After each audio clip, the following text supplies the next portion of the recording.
Hello everyone, I'm Ozan, and today I'm going to walk through the behavior of a gold-silver alloy, specifically a 48% gold composition.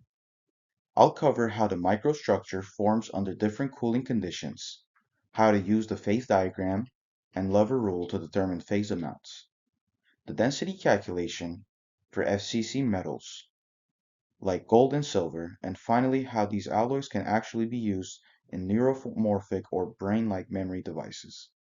The goal is to connect what we have learned in material science, phase diagrams, diffusion, microstructure, evolution, atomic packing, to real engineering applications. So first, it's important to understand that gold and silver form was called an isomorphous alloy system. That means they have complete solubility in each other in both the liquid and the solid state.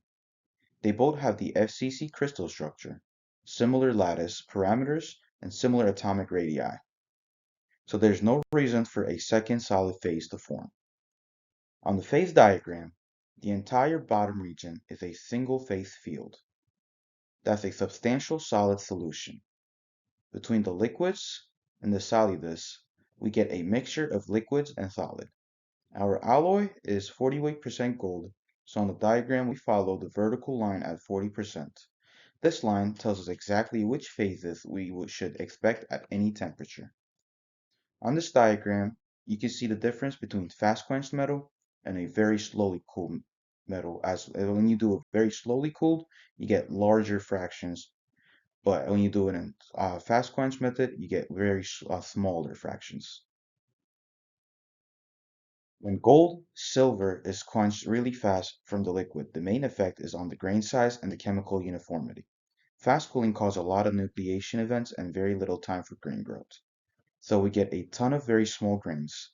We also may trap some chemical variation inside the grain because the fusion hasn't caught up.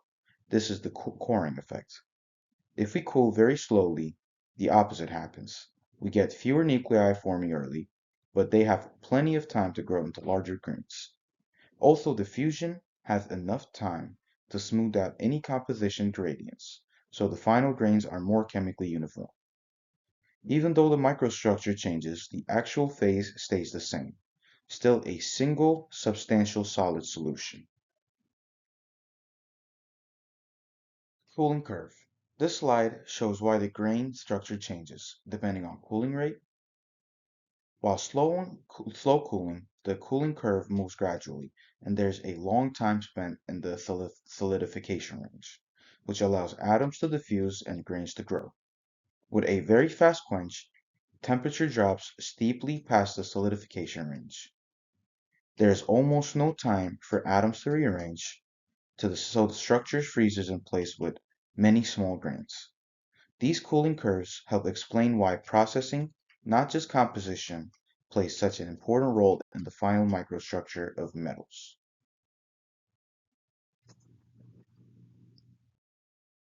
How's everyone doing? This is Nick Rychek. Been doing slide 5. Let's move on to the phase diagram calculation problem. We start with 1 kilogram of alloy at 48% gold at 1000 degrees Celsius. We draw a horizontal line across the phase diagram. That line intersects the solidus and liquidus, meaning at this temperature, the alloy is in the A plus liquid region. So we have two phases at the same time. The compositions of each phase are going by where the tie line hits the phase boundaries. The liquid intersection is the composition of the A solid, and the right intersection is the composition of the liquid.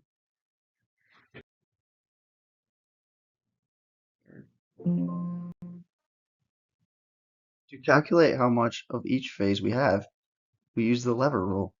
A lot of students memorize it, but the logic is straightforward. The closer the overall composition is to one side, the more we have of the opposite phase. So we plug in the values from the phase diagram. The mass fraction of solid A equals the equation below, and the mass fraction of liquid is the opposite side of the tie line. Once we have the fractions, we multiply by the total mass, which is 1 kilogram. This gives the actual masses of solid and liquid at 1000 degrees Celsius. Finally, we determine the gold content in each phase by multiplying each mass by the Wt% gold at that phase boundary. This shows how the solute partitions differently between solid and liquid during phase transformation. This graph helps visualize the difference in composition between the solid A phase and the liquid phase.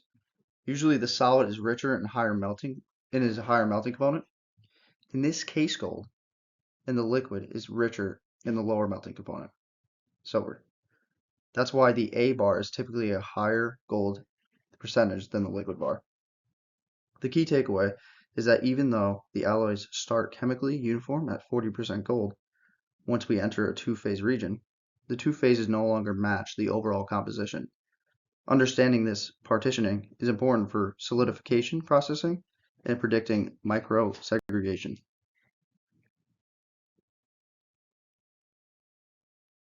Here we calculate the densities of pure gold and silver using the FCC packing model.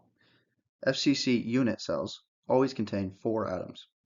The lattice parameter is based on the atomic radius multiplied by 4 over the square root of 2.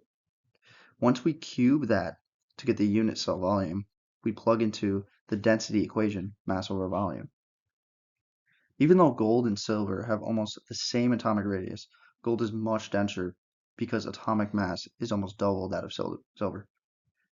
That's a good example of how atomic scale properties determine macroscopic material properties.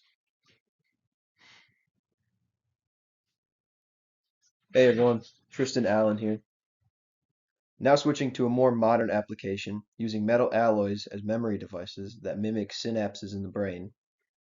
In neuromorphic engineering, we want devices that don't just switch between on and off, but can change conductance gradually, almost like learning. Gold-silver alloys can do this because under electrical pulses, a small amount of silver can migrate or rearrange at the nanoscale. This changes the resistance in small, controllable steps. Every voltage pulse slightly increases or decreases conductance, which is basically the same behavior as how biological synapses strengthen or weaken based on repeated signals. This makes gold and silver alloys strong candidates for analog memory or memory resistor-like devices.